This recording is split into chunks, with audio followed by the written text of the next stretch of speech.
let's start off with where you were born and raised and describe your childhood. I was born in Baton Rouge, Louisiana, um, June 23rd, 1947. When I was about 6 weeks old, my father and my mother were down there in Louisiana. My father was a minister. He was pastoring down in Louisiana. So when I was 6 weeks old, we actually moved from Louisiana back and lived with my grandparents in Pall Mall, Tennessee. And we lived with them for probably 3 or 4 years. And then my father built a home about 10 miles from there, and we moved there for a year or two. And then my father was a minister, but had not been to college. So they told him if he wanted to be a minister, he should go to college. So we actually moved to Nashville, Tennessee, where my father went to Tribeca College in Nashville. And we were there until 1955. 1955, he graduated, and we lived there until 1957, and then moved back to Nashville. And I basically grew up most of my life in Nashville, Tennessee. Fantastic. Maybe you could just give a quick summary of that family in the military, and maybe if you want to, we can. I'm sure there's things we'll pull from what you have, but if you want to expound on the notion of, did you feel compelled to join the military? Did you feel, did you feel a calling to service because of the nature of having a family that was entrenched in military lore? Okay. Yes, I was always around the military. In fact, at my grandfather's funeral in 1964, I was 17, and there were several senior officers that came. One of them was from the 82nd, the CG of the 82nd Airborne Division at that time. And they tried to recruit me at that point. I was graduating the next year from high school, so they were like, well, why don't you come in the military? You can go ahead and sign up and we can help you. But I wanted to go to college. And so started in college. Did not think about going into the military at that point. And my father was actually in an event with the commandant or the head of ROTC there in Nashville. And the guy was asking about relatives that were in the military, and my father said that he had been in the military, but that there weren't anyone at that time in the military. So he said, what's your son do? And he told him I was in college. He said, well, have him come and see me. So my father, who's extremely patriotic, called me and said, you need to go talk to this guy. I said, what about? He said, just go meet with this guy. He wants to talk to you. So I met with him, and he basically recruited me to get into ROTC, which ended up, as I graduated college and got a commission, they wanted to know if I wanted to go as a distinguished military graduate. And I asked, what's the difference? And he said, DMG, you serve 3 years. If you just go in regular, you serve 2. Vince out there, just tell Vince to get them moving along. So I said, no, I'm only going in for 2 years. Little did I know, I ended up spending 31 years in the military. But I got in, I enjoyed it, I liked it. I had some great assignments and some good people that worked with and worked for. And so ended up 31 years later coming out. Excellent. So I guess let me have some basic information of where did you train, and what unit were you assigned to, and specifically when did you deploy? I came in on 7 November 1969. I was commissioned into military intelligence, but in those days you had to have a combat MOS as well. So I went to Fort Knox, Kentucky. Infantry school in 1969 was full. They couldn't get in MI officers in, so I ended up going to Fort Knox to armor school. Graduated armor school. They came and talked about future assignments.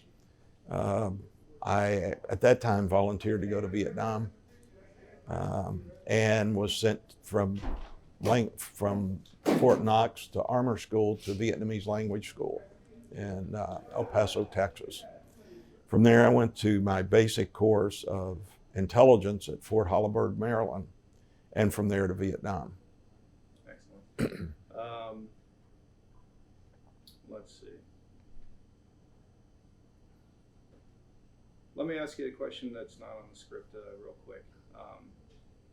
Coming from a legacy military family, how much did people know of who your family was while you were serving in the early part of your military career? And did that have an influence over how you were treated, or were you treated like everyone else? Basically treated like anyone else. When I was in ROTC summer camp, I was actually at Fort Bragg where the 82nd stationed. And we were out. We didn't get many nights off, but we got one night off on a weekend. And we were downtown, and I had driving my car, had Tennessee tags, and a car pulled up beside of us, and the guy yelled over and said, "Hey, you guys from Tennessee?" And we said, "Yes." And he said, "I understand Sergeant York's grandson is in ROTC coming through.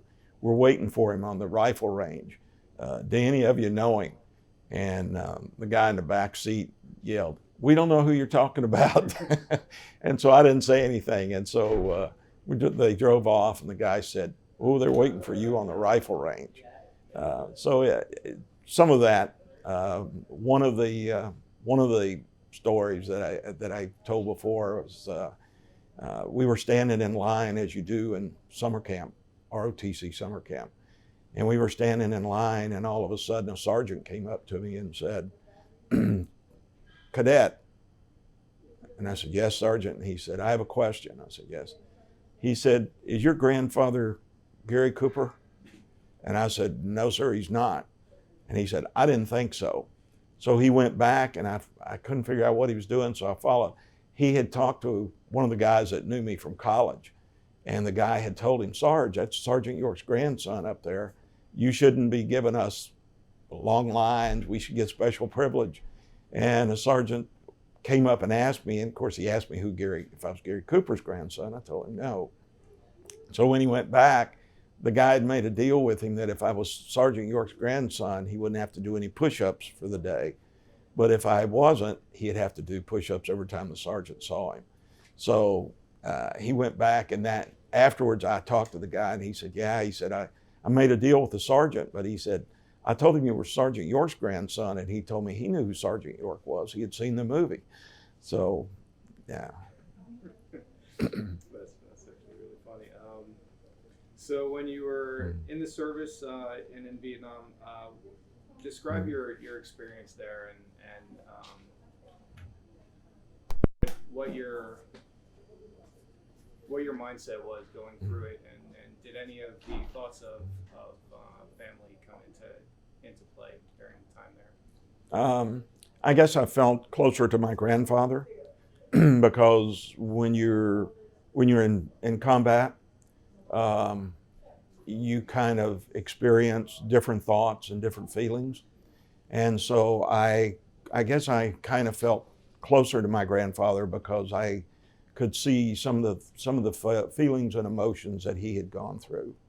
I was on a small 4-man advisory team on the Cambodian border.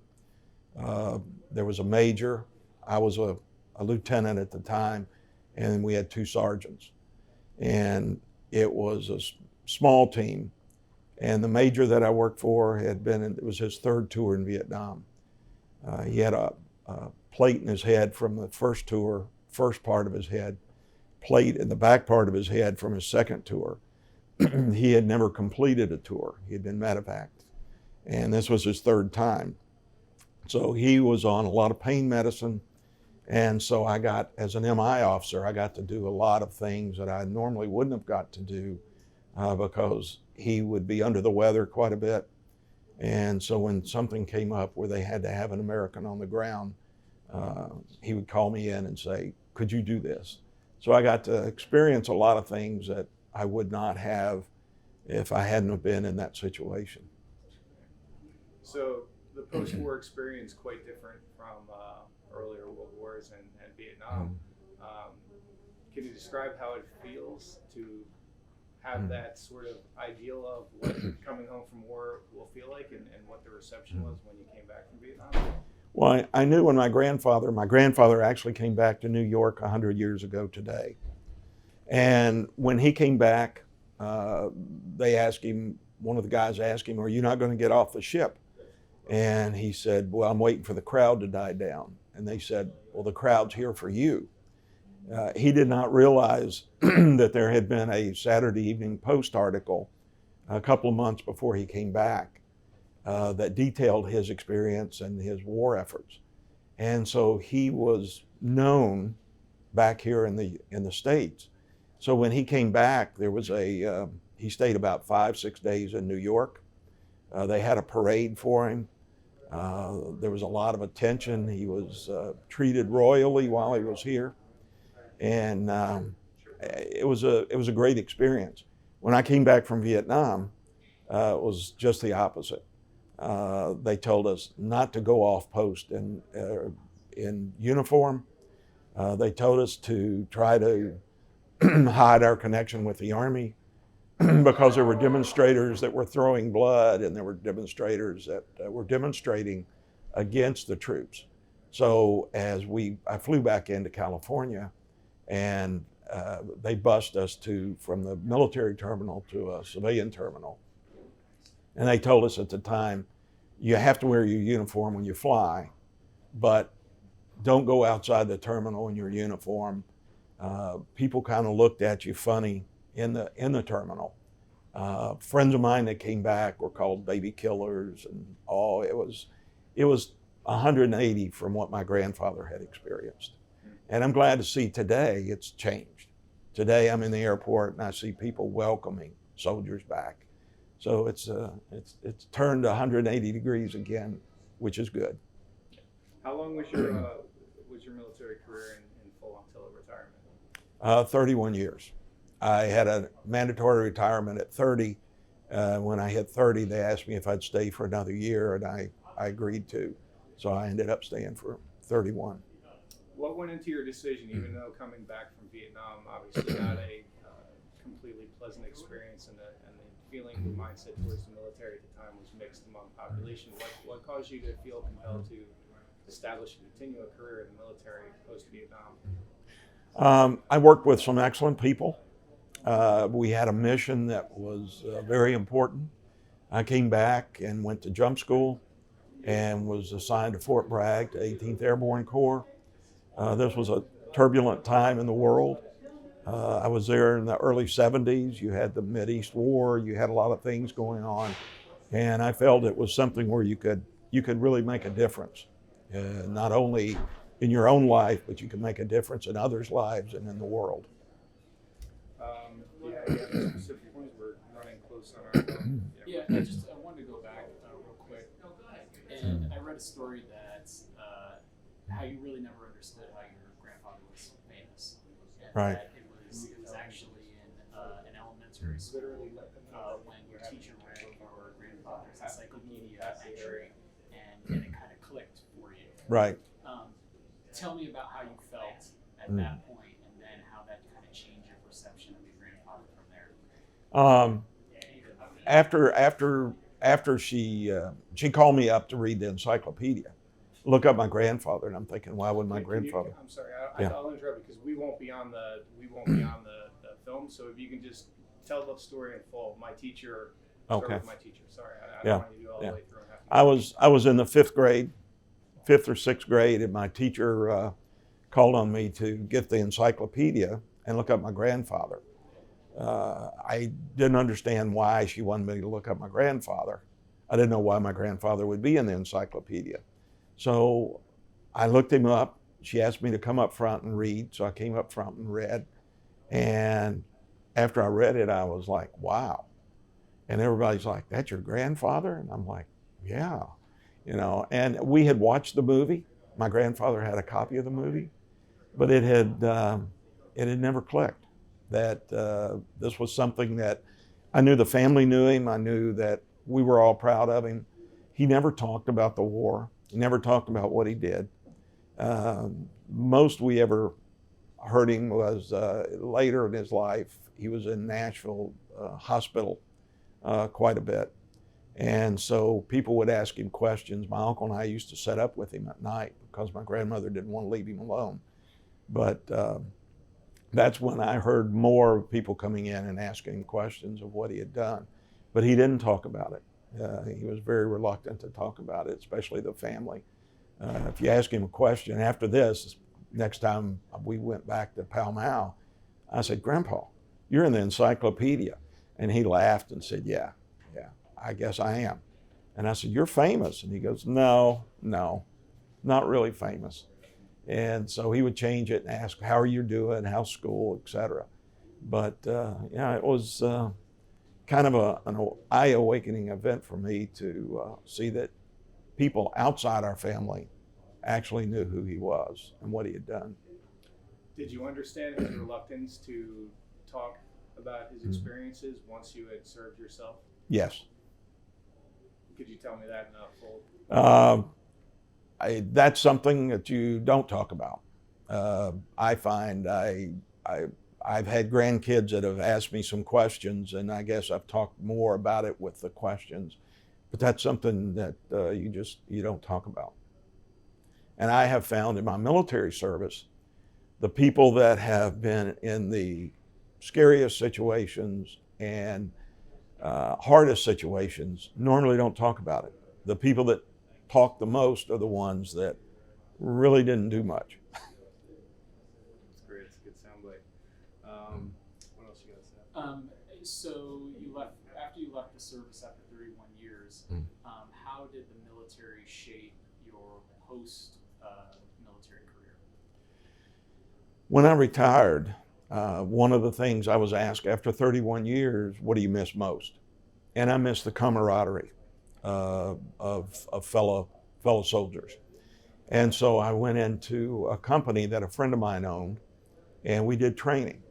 And so I ended up hiring all the people that I had worked with in the military. So there was probably 1 degree separation of all the people that I hired. And so we kept that camaraderie even in post-retirement. And then I got involved with the Sergeant York Patriotic Foundation, which is a foundation that my daughter's executive director of, where we're continuing the legacy of my grandfather.